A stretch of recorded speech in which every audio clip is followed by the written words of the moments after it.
Looking at the trickier problems now. Get y, so if we're going to graph it, we need to follow those steps. We need to get y by itself first. When you get in that slope-intercept form, we've got a couple different options here. The way I ended up doing this is I said, well, y is kind of in the middle. There's no easy way to do this, but y doesn't have any numbers by it. There's no 2 or 5 or 7.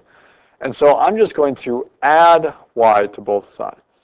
You could leave y alone and then subtract 4x and subtract 2, all that. But I'm just going to move y by itself because it's got this 0 here. And 0 plus y, that's just y. So I've got 4x plus 2 is less than or equal to y.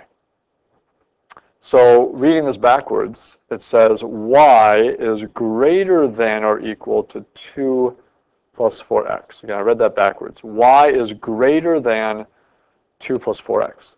So I graphed. It's greater than or equal to, there's that line underneath it right here, and so I'm going to do a solid line. The y-intercept was 2, and then I had a rise over run of 4. So 4, rise, 1, run. So a rise of 4, run of 1, which goes a little bit off the graph, but if you work backwards, I went down 4 and back 1 and got my other point.